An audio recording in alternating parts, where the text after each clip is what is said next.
અમદાવાદી rifle club ખાતે 34મી all India GV Mavalankar shooting championship in pistol ઇવેન્ટનું આયોજન કરાયું. આ સ્પર્ધા 31 ઓક્ટોબરથી 13 નવેમ્બર સુધી ચાલશે. નાયબ મુખ્યમંત્રી હર્ષ સંઘવીએ ઓપનિંગ સેરેમનીમાં હાજરી આપી હતી.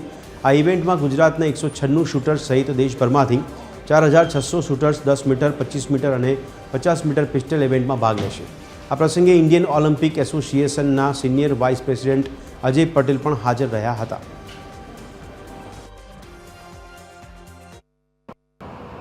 અમદાવાદનું આયોજન હંમેશા લોકોએ આખા હિન્દુસ્તાન ખાતે ખૂબ વખાણેલું છે. અહીંયા બહુ સરળ અને વેલ ઓર્ગેનાઇઝ હોય અને બહુ પ્રિસાઇસલી એને બધા લોકો આયોજનમાં સમજે એટલે એ લોકો અહીંયા અમને આપે કાયમ આયોજન કરવા માટે.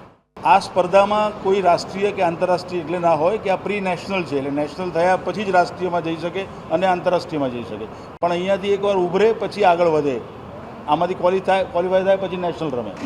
આ પ્રોત્સાહિત કરવા માટે આપણા અમદાવાદના શૂટર, પછી ગગન નારંગ ઇન્ટરનેશનલ ઓલિમ્પિક એસોસિએશનના એક મેમ્બર છે, એ પોતે હાજર છે.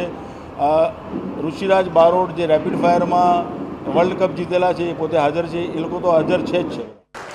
गुजरात ये देश भर के खिलाड़ियों का सपना साकार करने के लिए, उनके ट्रेनिंग के लिए एवं अपने ही देश में अपनी ही धरती पे ये सभी खिलाड़ी इंटरनेशनल एवं वेल नोन टूर्नामेंट्स अपने ही देश में खेल पाए, उसके लिए गुजरात ने भारत सरकार के सहयोग से अलग अलग टूर्नामेंट्स की व्यवस्थाएं एवं टूर्नामेंट्स देश में लाने के लिए एक महत्वपूर्ण प्लेटफॉर्म बनने के लिए रात दिन एक करके पूरा डिपार्टमेंट एवं एसोसिएशन साथ में मिलकर काम कर रहा है.